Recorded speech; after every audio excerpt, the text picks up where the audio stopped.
Hey, Coach, I got a question for you. What does the wick to the upside mean, and what does the wick to the downside mean on a green candle?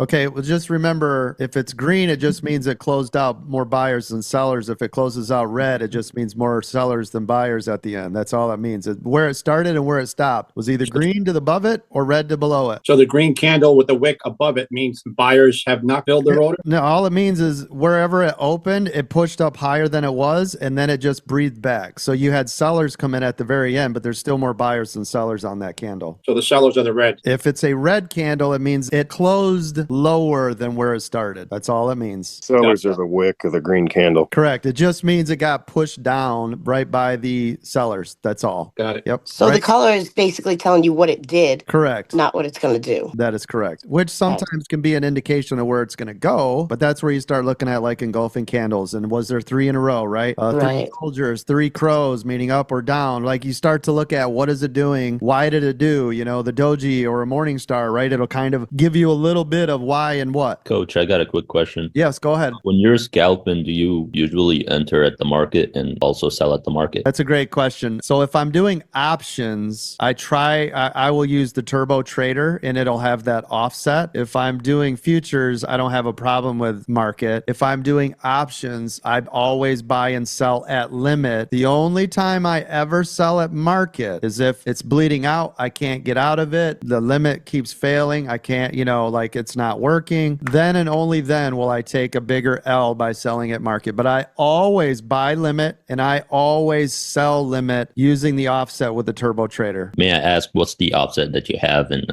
0.15. Got it. Okay. When I try to do limit, I usually don't get filled in and I have to buy at the market and sell at the market. Yeah, and that'll really blow you up. Try 0.15. It's actually good even with SPY. 0.2 on the high end, right? Yeah, and if I have to buy it at market, I usually don't want to do that. I have in the past, but the fills are so terrible, right?